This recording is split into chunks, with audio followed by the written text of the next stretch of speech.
How's it going, guys, and welcome back to the channel. Now, if any of you have been subscribed to my channel for a while now, you would know that a while back, like a few months ago or so, I did a video talking about Chevy's plan to make Corvette into an electric SUV, much like what Ford did with the Mustang Mach-E. However, there's more details that were just revealed today to us, which essentially proved that Chevy doesn't really plan to make an electric SUV out of the Corvette, but actually go electric with the Corvette, make a Corvette crossover, and then do like a couple other things to kind of diversify the nameplate of Corvette. Now, before we get into today's video, definitely be sure to leave a like, comment, subscribe. If you guys are new here, if you've already been subscribed, definitely be sure to click that bell icon down below so you guys get notified every time that I do post a new video. As a smaller car channel here on YouTube that posts new content daily, all that stuff really does help me out a ton.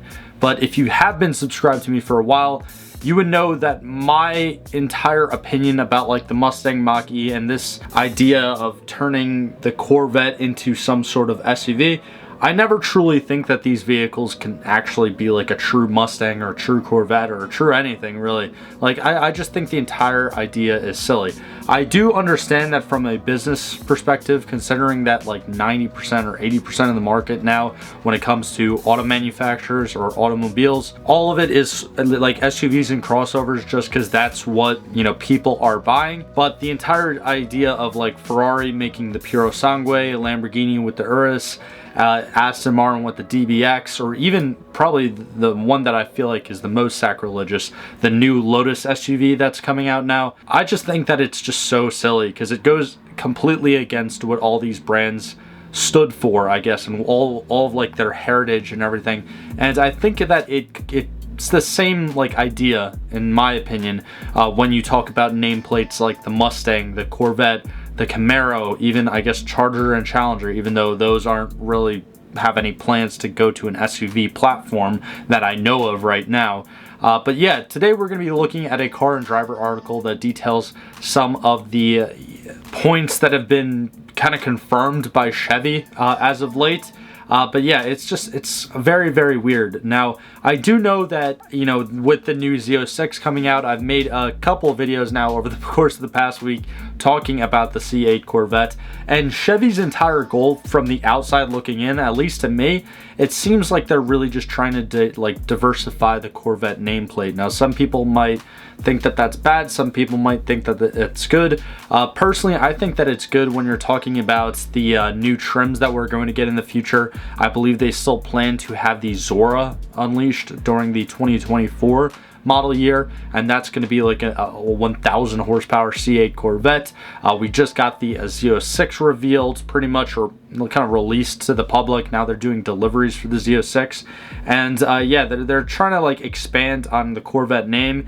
And I think that some of it is good, but when you're talking about making the Corvette into a sedan, a crossover, and even going electric, I mean, mind you, like, a lot of times I do hate on electric cars, but I feel like these three possibilities right now, a sedan, an SUV, and an electric two-seater Corvette, I feel like the electric two-seater Corvette is honestly my kind of like least hateable out of all three. Like, I just feel like the Corvette should not be a sedan, and I certainly feel like the Corvette should not be a crossover SUV.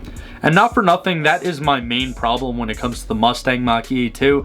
As someone who does own a Mustang, and as someone who's like a Mustang fan, I just feel like there would be no problems with it if it was simply named the Ford Mach-E instead of Mustang Mach-E. But anyways, that's besides the point. Getting into today's topic here, you can see that in 2025, this is when Chevy is planning to do this with these all three different iterations of the C8 Corvette.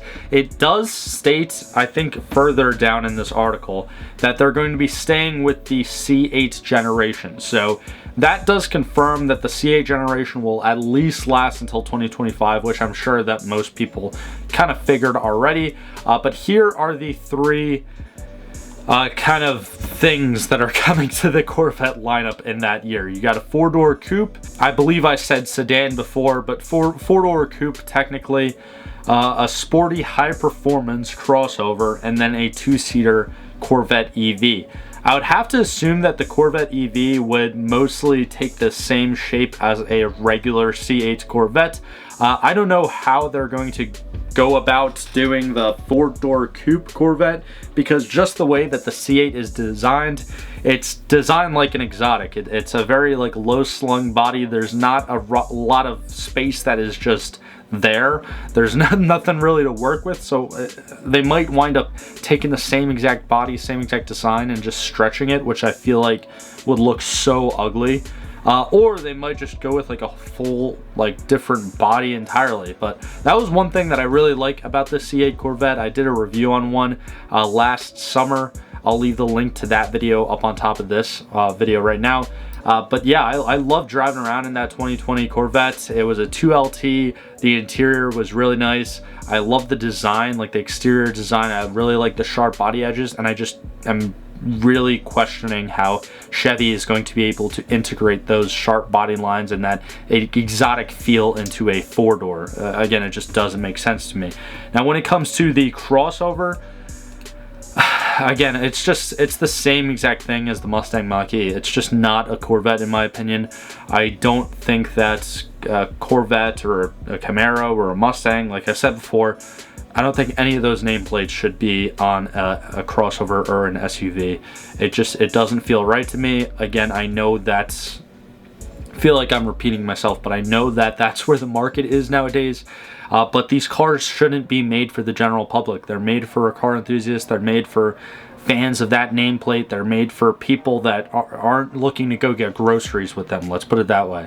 And you should know that before buying the car. And I just feel like Chevy's definitely selling out if they're considering, or I guess apparently if they're confirmed now that they're going to make an SUV out of a C8 Corvette. It just doesn't make any sense to me. So here in the article, they talk about the new Z06, a couple other versions of the C8. They do mention the Zora, and they also do mention a ZR1, a C8 ZR1, which we haven't seen yet, and there hasn't been a lot of news on. I really do hope that they make a ZR1 for this generation. I can't see why they wouldn't. But I would be very interested to see how, like, they would make a ZR1, whether they would just supercharge the 5.5 liter naturally aspirated flat plane crank engine in the Z06, or if they turn around and supercharge the 6.2 liter V8 found in this Corvette Stingrays. I don't know. Let me know what your thoughts and opinions down in the comments below. But yeah, they kind of go on. They talk about how a lot more brands are making SUVs like Ferrari, Maserati, Porsche. And yeah, I think that it definitely takes away from some of the heritage for sure. Here they go into some design features and different batteries that we could potentially expect for the 2-seater electric Corvette that is confirmed. And then here saying, is it a good move from Corvette? I chose no. You could see that actually 40% people think that it is better to diversify the Corvette nameplate. So let me know your thoughts and opinions down in the comments below. While you guys are down there, definitely be sure to leave a like, subscribe if you guys are new, or click that bell icon if you've already been subscribed. All that stuff, again, does really help me out a ton as a smaller car channel here on YouTube. And if you stuck to the end of today's video, I hope you all have a great rest of your day, and I'll see you guys in the next one. If you enjoyed today's video, click on either of these links right here to watch a similar video from this channel, or click on the little circle link right there to actually subscribe to the channel. It's absolutely free. I do appreciate all the support, but thank you for sticking to the end of this video, and I hope you have a fantastic day.